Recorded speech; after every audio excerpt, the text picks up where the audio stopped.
I can't remember how I fell into this place.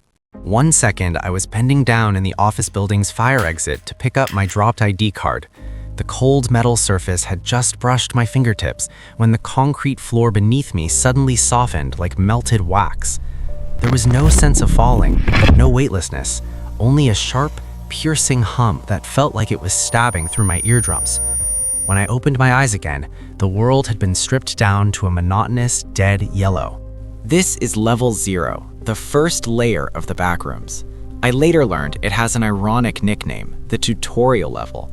But this so-called tutorial had no guidance, no hints, only an endless cage and the kind of silence and repetition that could drive a person insane. All I could see was an endless corridor. The walls were covered in cheap yellowed wallpaper, its edges curled and stained with dark green mold. It felt sticky, damp, and cold to the touch, like a sponge that had been soaking for 10 years. Beneath my feet was equally damp carpet that sank half an inch with every step, letting out a dull, squelching sound. I couldn't tell what liquid had soaked the fibers. It lacked the clarity of water, only a rotten mildew stench mixed with a faint metallic tang.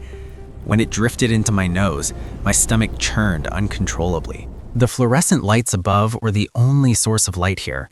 They were crooked and embedded in the ceiling, flickering erratically, their cold white glow cutting the narrow rooms into fractured shadows. The most torturous thing was the hum, not the ordinary electrical buzz of lights, but a constant, sharp, never-ending low-frequency noise, like countless fine needles piercing my skull, burrowing into my nerves, crawling from my ears to my temples and sinking into my chest, making every breath tremble with irritation. I tried looking up to check the lights, hoping to find the source of the noise, but behind the tubes was only empty wall. No wires, no sockets, as if the sound was the space itself screaming.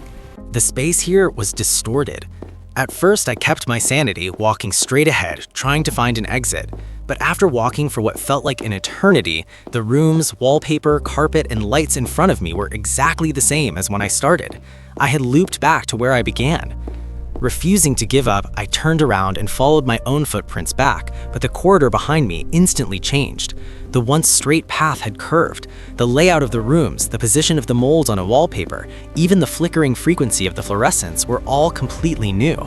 I pulled out my phone. The GPS signal bar was blank, and the compass spun wildly as if stirred by an invisible hand. I turned on my walkie-talkie, but only heard harsh static. Not a single complete word could get through. Even more terrifying, there was no one else here. I shouted. My voice bounced off the damp walls, returning only my own echo, hollow and unsettling. I walked for hours, maybe even a full day, without encountering another wanderer. No footsteps, no breathing, not even wind. In this random space of roughly 600 million square miles, I was the only living thing, tossed into a massive, silent grave. According to the files, Level 0 was completely static, devoid of life. I didn't believe it at first, until the hallucinations started haunting me. The first torment came from sound. The hum above would suddenly spike, turning from sharp to deafening, as if my eardrums were about to tear. I covered my ears and crouched on the ground, curling up in pain. Then the noise would vanish in an instant, plunging the world into absolute silence, so quiet I could hear the thunder of my own heartbeat. These two extreme sounds alternated, stretching my nerves to the breaking point. Then came the visual deceptions. At the end of an empty corridor, a wooden door would suddenly appear, with clear wood grain and a cold, gleaming doorknob. I sprinted toward it like a madman, but the distance never shortened. When I stopped, the door dissolved like foam.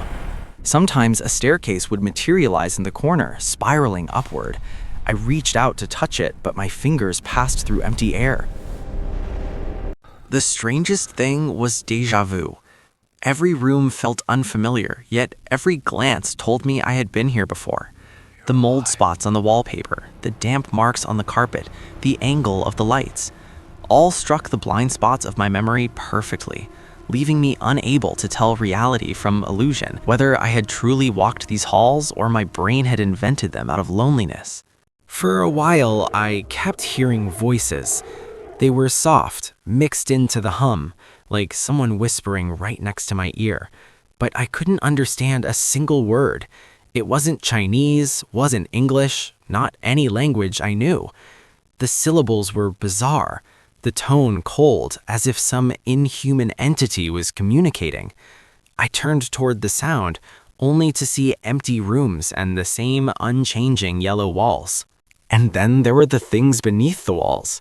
From the corner of my eye, I caught tiny black shadows squirming under the wallpaper, like countless insects crawling together, making faint, scratchy sounds.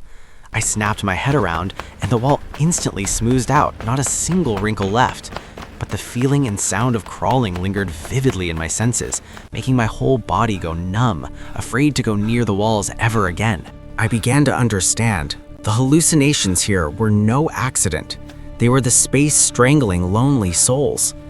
Dehydration and hunger crept over me. My throat was parched, my stomach twisting with empty cramps. But the liquid in the carpet was undrinkable, the wallpaper inedible. There was nothing here to sustain life. Sensory deprivation and endless loneliness were gnawing away at my sanity bit by bit. I even began to wonder if I had died long ago, my soul trapped in this yellow, silent cage. Just as I was on the verge of collapsing, I saw the forbidden thing. Around the corner of the corridor stood a completely different room. Its wallpaper was a glaring blood red, the lights so dim they were almost pitch black. The stench of mold and iron grew overwhelmingly strong, as if something dangerous lurked in the darkness. A warning exploded in my mind instantly. Do not approach, do not enter. Every hair on my body stood on end.